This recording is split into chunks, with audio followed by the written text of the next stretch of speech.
आज तार फील्ड देखिए आई भिडियो आपण मैंने भी किसी शिखी पारे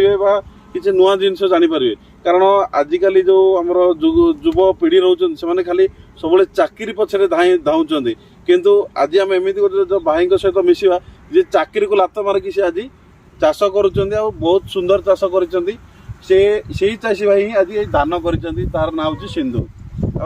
अधिक कहवा पूर्व चलतु चाषी भाई सहित मिसवा। आज्ञा नमस्कार। नमस्कार। मु आसती ट्रस्ट ऑफ फार्मर मु शुणिली आपण बहुत मात्रा क्रॉप करती गोटे आसला आप धान फसल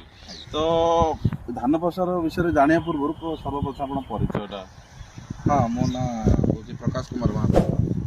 आमर गाँ हूँ गड़हुमा आउ जगटा तो हुमाहाट कहले फेमस हुमाहाट कहले फेमस आपण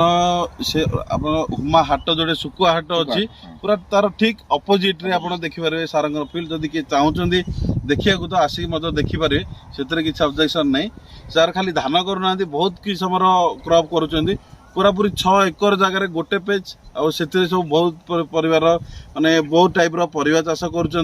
मुग चाष कर धान चाष किंतु आज आम वीडियो जाना धान चाष विषय जो भेराइटी कर भेराइटी ना कौन सर यहाँ हूँ निजगुड़ी सीट सिंधु सिंधु तो आप सिंधु भेराइटी कौटू पाइले केमिति जानिले सिंधु भेराइटी? हाँ सिंधु भेराइटा मु देखुली यूट्यूब रे वर्ष 2 वर्ष देखुली आमर ए जस्ट गला वर्ष आसला मार्केट। अच्छा तो आपण पूर्व शुणी सिंधु धान विषय किंतु वर्ष प्रथम कर तो आप केते जगह कर सर सिंधु एटा हम 8 वरण जगह कर तो आप केते बिहन केते लागिला सर? 20 किलो 8 वरण जगह 20 किलो बिहन लगी जाउची तो आप जो रोइले केते दिन चारा आइतिला आपण रोइले सर? 25 ରୁ 26 दिन होइतिला 25 ରୁ 26 दिन होइतिला तो रोइले समय केतरा लेखा चारा आपण सब दीटा गोटे दीटा दूरता केते लगैतिले सर? 6 इंच 7 इंच रे लगैतिले तो आपण जो आज जाय है केते दिन गछ केते दिन हेलानी आपण एबे हेल गछ को आसिकरी 80-50 दिन पाखा 80-50 दिन हे गलानी तो आपण जो आम भी देखु बहुत सुंदर धान होइछि माने जी भी देखियो मोहि जीव जेमिति धान आपनर आदाय हेबो आपण जो एबे पिलो आपण तो गोटे बा दुईटा रोइथिले मिनिमम पिलो केते आसे बोले आपण अनुमान करछथि किलो आछि मिनिमम 30 टा 26 टा 28 टा ओ 26 ରୁ 30 भितर अछि आपण आ देखुछन शीर्षा जाक भी बहुत सुंदर हेछि आ पूरा लंबा लंबा केंडा आछि आपण एक्चुअली पूरी डिस्ट्रिक्ट रे भी बहुत चाषी भाई माने करूछथि कारण मु भी किसी वीडियो पाई जोटा कि निजे गोटे कंपनी तरफ आम देखिलु भी पूरी चाषी भाई मैंने भी बहुत खुशी अच्छे आर आदाय पर आपड़ भी जो आदाय करेंगे से समय में आसबू तो आपड़ी जो आज की जो 80 बा 50 दिन हो गला धान फसल को आम थे कौन कौन आपको प्रोब्लेम फेस करा पड़ा? प्रोब्लेम मझे जो पिलेला टाइम रे गोटे पोक लगी जोटा कि व्हाइट माटी पत्र हल्दिया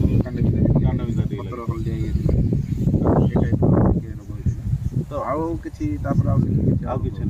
तो एक्चुअली कौन मैं मुझे पचारि कंपनी कहूँ जे आमर जो ब्लास्ट रोग बा महिषा रोग चकड़ा गच धसी जा बसी जा पत्र पोड़ा टाइप रहा ये टाइप किसी प्रोब्लेम कौन से जगह ना चकड़ा माने पूरा तो आम भी देखु जो जगह देखु पूरा बहुत माने सुंदर है मिनिमम जदि आम तो हुड़ापुर रही आम अंटा जाए जदि फील्ड भर तो मिनिमम 4 फुट पर आस तो धान भी बहुत सुंदर है तो आपण ए वर्ष करछन्ते जदि ए वर्ष कौन आपण अनुमानिक कौन आते कौन आदाय आसो बोली? हाँ मुझे वर्ष निश्चय भल आदाय हम भल आदाय आसो कहीं गला वर्ष सिग्नेट कंपनी बागड़ी करथिली भरण 7टा नगा आसला अच्छा अच्छा ए वर्ष 8टा 9टा आसला सिग्नेट करथिले अच्छा ए वर्ष आपण आशा करछन्ते अधिक आसीबो बोली तो आपनर भी अधिक आदाय आसु माने कारण जदि अधिक आदाय आसिले ही चाषी भाई मैंने मोटिवेट हे आगु धान चाष करने नुआ नुआ क्रॉप करने तो आपण मैंने तो आज डायरेक्ट शुणिले चाषी भाई पाखु धान फसल से क्यों भेराइटी कर फसल केते इन्वेस्टमेंट होती रोग केमी लगुच पोक संख्या केत लगुच